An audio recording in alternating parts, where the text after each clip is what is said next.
Okay, so putting down this luxury vinyl tile, and this is the first time for me. So I'm kind of figuring out as I go. The thing that I noticed, and you can only cut the first row and the last row. So when you run across, you have to measure all the inches you have and see, you have to divide by how many planks you have to see how much of a little piece you're going to have left, because when you get to the other end of the wall, you don't want a tiny little strip. You want, if perfect, about half of a strip. So you have to cut the first row to your calculations so that when you get to the other end of the wall, you end up with a substantial amount that's not going to look like, you know, you didn't measure before you started. My problem was I have 3 walls that I'm running, because I'm starting from there. I'm coming to here. This is the first wall. I got the second wall down there where the stereo is, and then I got a third wall down there where the brick is. Honestly, I'm not even worried about that third wall. Whatever that comes out to, if I got to do something creative to hide it, what I'm worried about is these 2 walls. So I measured all my inches. The planks are about 8 5/8. So you measure your inches, you divide, and you see how much of a small portion you're going to be left. What I came out with was, if I cut 2 inches off, then it's going to leave me with like a 4 or 5 inch piece here, and maybe a 4 or 5 inch piece down there. I'm cutting this with a jigsaw. I know some people are doing it with a razor knife, but the way that I was figuring it out is to cut my 2.5 inch off, or my 2 inch, to cut my 2 inch off, and you're starting with, this part goes against the wall, and this part is where you start. So it's going to go on the wall like this. So I need to cut the 2 inch off this section. So what I just did, I just made a little simple fence here, just using 2x4s. And I measured and marked, and I found out that if I put this 2x4 here at 3 inches, when my fence on my jigsaw runs down there, like we'll make them both even here, it's going to be like that. If I make this at 3.5, it was 3.5, then when my jigsaw blade is at 2. So that's how I'm setting these up to cut. And it takes a little bit of setup to get it right, but it's not too difficult. You just get 3.5. And I'm just using these quick clamps here. Getting my 3.5.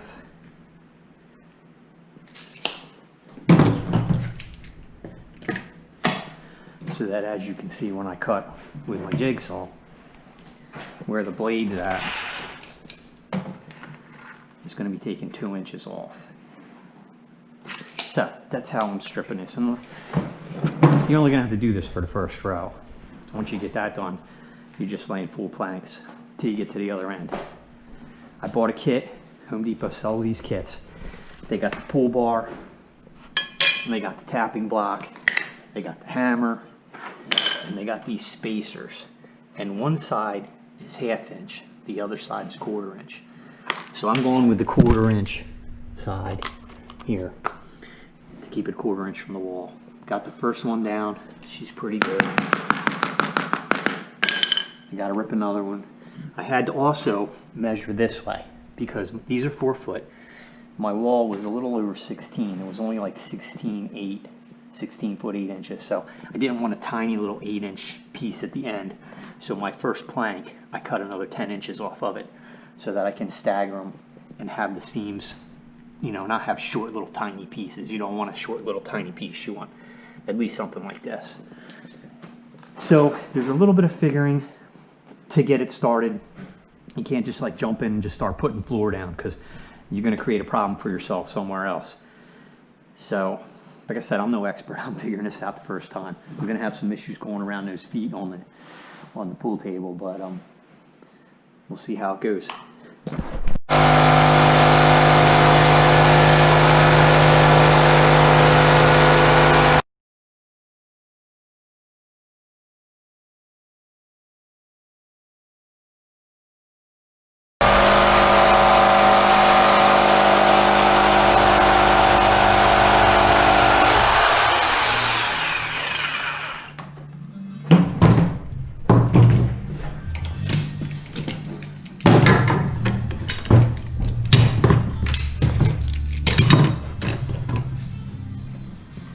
Stuff's harder to cut than you think. I thought the jigsaw was gonna rip right through this like it was paper, but it's got a little bit of stuff to it. And the thing I like about this too is you don't need any subfloor stuff down because there's a foam backing on it. So you don't need any underlayment. What I don't know is if I have to fill in these cracks. I don't know how that's gonna go. I don't trust having a gap like that with something that's plastic. So I gotta do a little research on that and see if those need to be, you know, filled in with something. But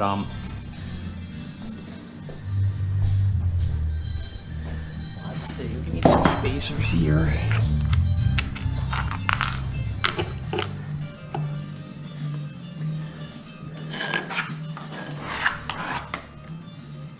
They seem to go together pretty easy though. Just kind of gotta get them right.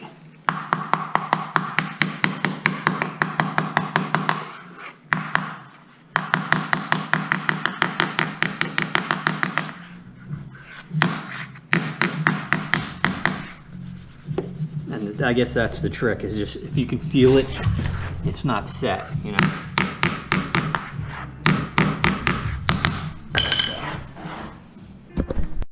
Okay, so trim the first row 2 inches off, and the rest of it seems to be going pretty quick. As long as you only have to do end cuts, it goes pretty fast. And I've run into a situation here where I'm working up against my pool table legs, and because of the way you have to angle the board up to get it in to seat it down, I had to cut the space out a little bit bigger than what I actually needed. So what I did was I just went and got some stain that we stained the platform with, and did around the feet so that you're not just going to see white in the gaps that are going to be left. So gotta let that dry. I've already got the piece cut that goes in there. This is when you're tapping your blocks in, you have to get one of these because you can't do this without these. They have like a little lip, so it's not going to screw up your, you know, your tongue and groove part. It fits right over it. And when you're tapping these in, some go in real easy, some don't. Ooh, there's a scratch already. And sometimes in the length of the board, you have to find the spot where it's going to go in. Usually it's near the end. And once you can get it to move in one spot, then you can kind of work your way down. But I found that like if you just try and tap it in the middle and push the whole thing in, it's kind of rough. So I've generally found that I want to come and start here on the end and get an end in, get to see the gap disappear, and then work my way down. Had to do one little cut there around that. Not a problem. Everything looks pretty good. And it's nice because even though you have a huge area, when all you're tapping and moving and everything, you might end up like I had ended up moving the whole thing had shifted down that way, and I had to bring the whole thing back. And I was able to use the pull bar, the one that's got the opposing lips on it, and just shift the whole sheet down back to keep my 1/4 inch. So it's nice that you can do that. And once you get 4 or 5 rows out, it's pretty set then, and then, you know, there's not too much more moving. But definitely recommend getting the kit where they give you the block, the hammer, the pull bar that you see under there, and the spacers, which one side's half, one side's 1/4. I'm going with 1/4. And I was nervous because I didn't know, I never put this stuff down before, and I was nervous about putting it down, and I was nervous about if it's going to last, because I mean it's just plastic, but it's nice, it looks good. It's kind of soft because it's got that cushion under it, and it's going to really change the way this whole room looks. So got a long way to go, but so far so good. Okay, so this is progress to date. Cutting around the pool table legs was a major pain in the butt because you have to get it. When you put these boards in, you know, they only go one way. You always have to start left to right and then forward back. So it's not like you can start over there and start over there and have 2 people and fill it in. You got to go as you go. And but this is how they go. It's like you get them in like this, and then you can slide it down till it stops. And then I've been doing it this way, getting this seam first, fairly good. so you can't feel it. And then I come down to the other end, and you see this block has a ridge on it, and this one has a double ridge. I'm not using this side, I'm using this side with a single ridge. And you have to be careful, because if it slips up like that, it can damage this edge, and then you're gonna see it. So you really gotta get it on there good, put some weight on it, and then start working it in.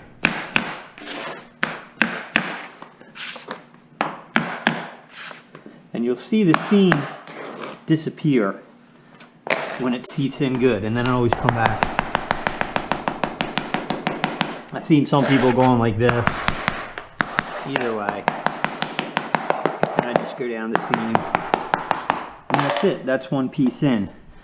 Now, I had some huge expansion joints cut in my floor, so I had to go get some self-leveling floor compound. I've never used this stuff before. It's a real fine powder. You mix it up, and it's the consistency of, it's just a little bit thicker than water. I mean, it really runs.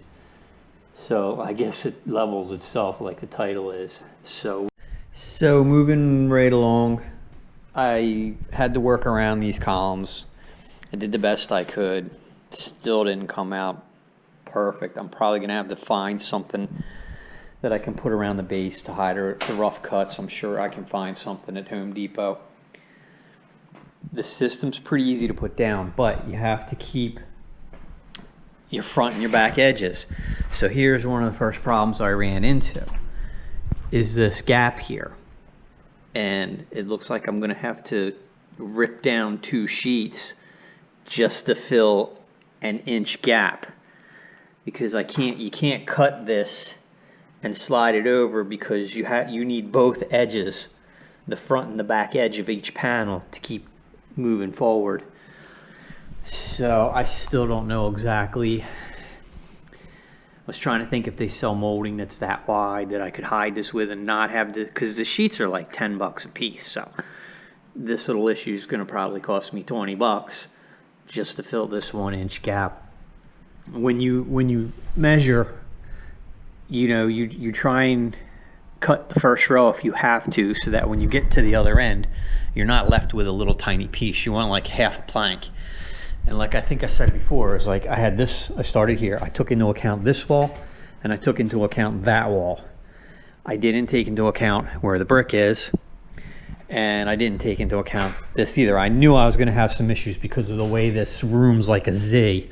I knew I was gonna have problems, and this is the first kind of big one, but probably won't be the last.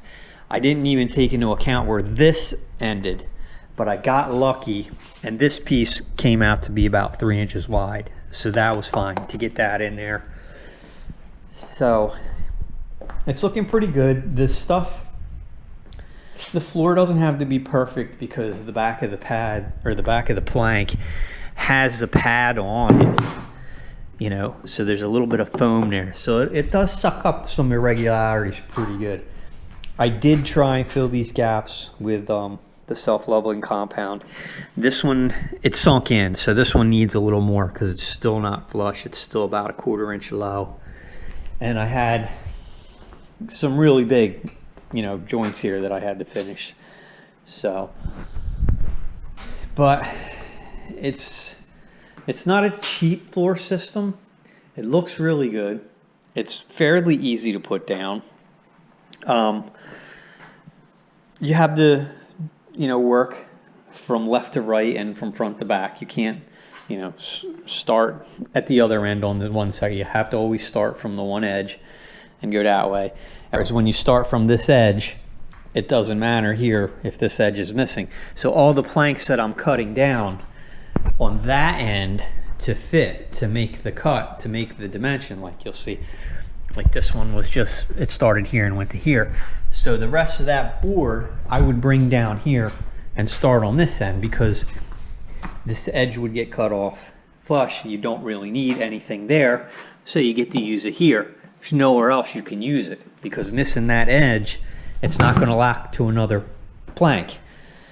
So it's not complex. It's just, if you've never done it before, I've never done it before, so it's a learning process for me too. But as it's going down and I'm learning, I think if you've put one of these floors down once in your life, you pretty much got the gist of it, and the next one will be much better than the first one you do. Not that somebody's going to be putting a lot of these down unless you're, a contractor or something, but you do learn a lot. Like even, these, depending on how they were cut, I tried to split this at the end of a board because you're not going to be able, if it was a full board, to get this to capture that second part of the radius. If you split it here, this one came out that it was, I could do it that way.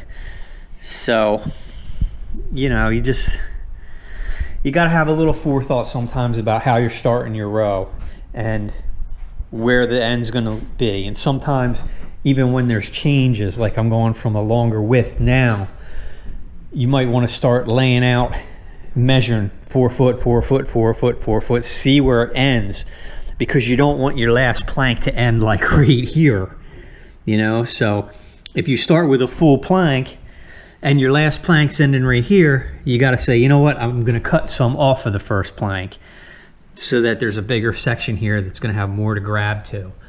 So that's basically it. I mean, it's not rocket science. I do have a few concerns. I'm not quite finished, but the one was noise. Like if you walk on this with any sort of hard sole, it's pretty loud.